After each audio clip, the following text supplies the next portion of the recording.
सुप्रभात प्रिय बच्चों। पिछले क्लास में हम लोगों ने कुंडली संख्या 6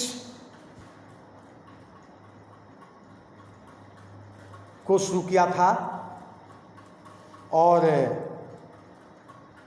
आज हम लोग उसके संदर्भ की पुनः चर्चा करेंगे। यहाँ पर कवि हमें जिन यथार्थ बातों से अवगत कराने का प्रयत्न और प्रयास करते हैं उनको हम निश्चित रूप से अपनाने का कार्य करते हैं, उसे स्वीकार करते हैं। तो इसमें जो है कुंडली संख्या 6, पानी बाढ़े नाव में, घर में बाढ़े दाम, दोई हाथ उलीचिए, यही सयानो काम, यही सयानो काम। राम को सुमिरन कीजिए, पर स्वार्थ के काज शीश आगे धर दीजिए। कह गिरधर कबीराए, बड़ेन की यही बानी, चलिए चाल सुचाल, राखिए अपना पानी। कवि प्रस्तुत कुंडली के द्वारा किस प्रकार से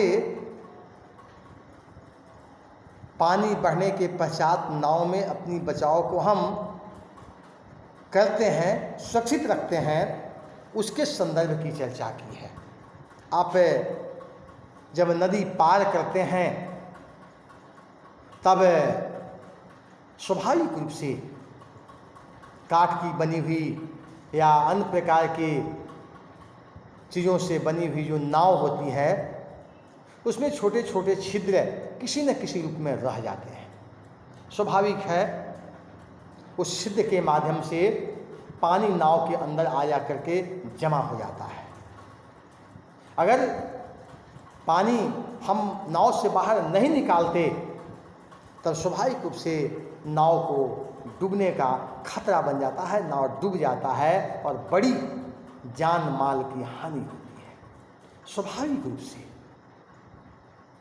इस जान माल को हानि न हो, इसके लिए हम दोनों हाथ से नाव में आई हुई पानी को क्या करते हैं, बाहर कर देते हैं और नाव सुरक्षित अपने गंतव्य दूरी को तय करने में लग जाता है और अंततः हम वहाँ तक पहुँच भी जाते हैं। क्यों पहुँच गए? क्योंकि उस पानी को हमने उलीच दिया, बाहर निकाल दिया, पानी फेंक दिया। ठीक उसी प्रकार से यदि घर में बाढ़े दाम, अगर घर में आपका धन दौलत ऐश्वर्य शक्ति सामर्थ्य बल बढ़ जाए तो इसका भी दान अत्यंत आवश्यक हो जाता है।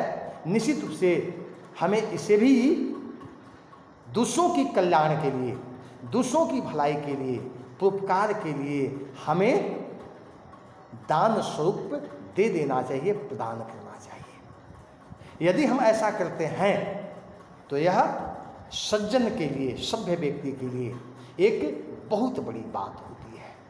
और जितने भी सज्जन लोग हैं ऐसा ही कार्य कर करके इस यथेष्ट समाज में अपनी आदर्श को, अपनी मर्यादा को और अपने यश को स्थापित करने का प्रयत्न और प्रयास करते हैं और इसमें उन्हें सफलता भी मिलती है।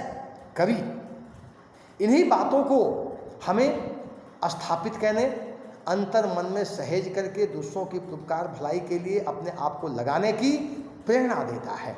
कवि बताते हैं कि स्वाभाविक रूप से ऐसा कार्य हमें कर करके समाज के लिए जो दबे कुचले लोग हैं, जो दरिद्र गरीब लाचार अनाथ विवश लोग हैं, उनकी हमें सहायता करनी चाहिए।